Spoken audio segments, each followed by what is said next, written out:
96.9% sa ating mga viewers ay hindi pa nakapag-subscribe sa ating YouTube channel.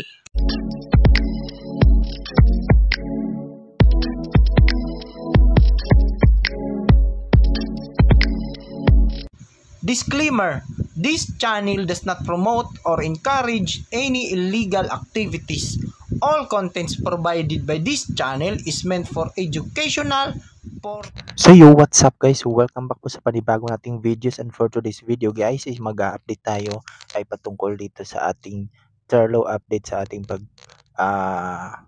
pagti-trading natin guys. So maraming na problema ngayong January 3, 2024 dahil yung trade nila ay hindi po pumasok dito sa kanilang dashboard.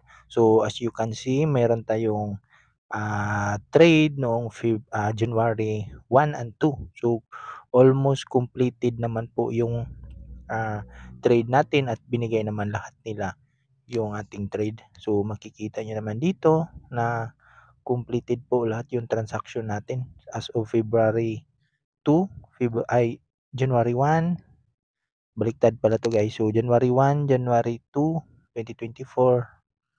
Ayan, so makikita nyo naman dito na complete na po lahat yung trade natin. So bakit nga ba hindi pumasok yung withdrawal update natin sa Binance papunta dito sa dashboard ni Terlo? So makikita nyo dito guys, pupunta tayo sa pinaka main website ni Terlo. So ayun nga guys, dahil nga nag-update pala si Terlo. So exciting changes underway. So our site is undergoing technical work for improvements. Check out the countdown timer for an estimated completion. We appreciate your patience and look forward to unveiling a better experience soon. So nakalagay dito guys na yung time countdown ni Terlo ay nag 00 na po, pero hindi pa rin po pumasok sa dashboard natin. So i-check natin yung dashboard natin, makikita natin na wala pa rin po siyang nag-reflect. So i-check natin yung status ng ating withdrawal update.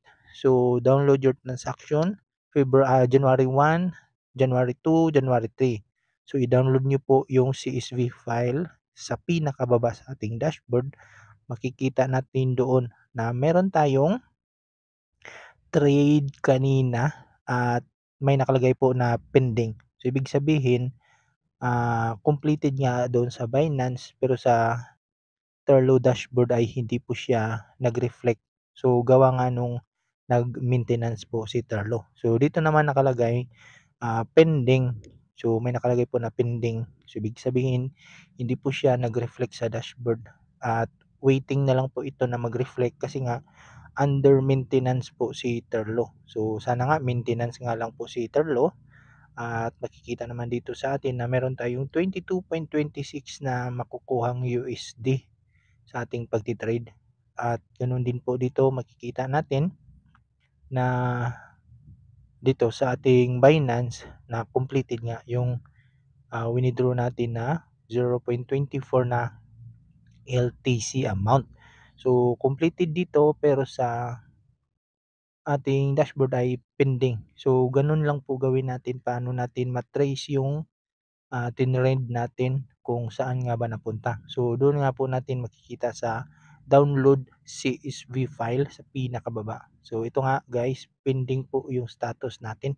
So ibig sabihin nandun lang po yung pera natin at huwag tayong mag-alala kasi nag-update nga itong si Terlo. So yun lang po yung update natin for today's video guys sa ating Terlo update today.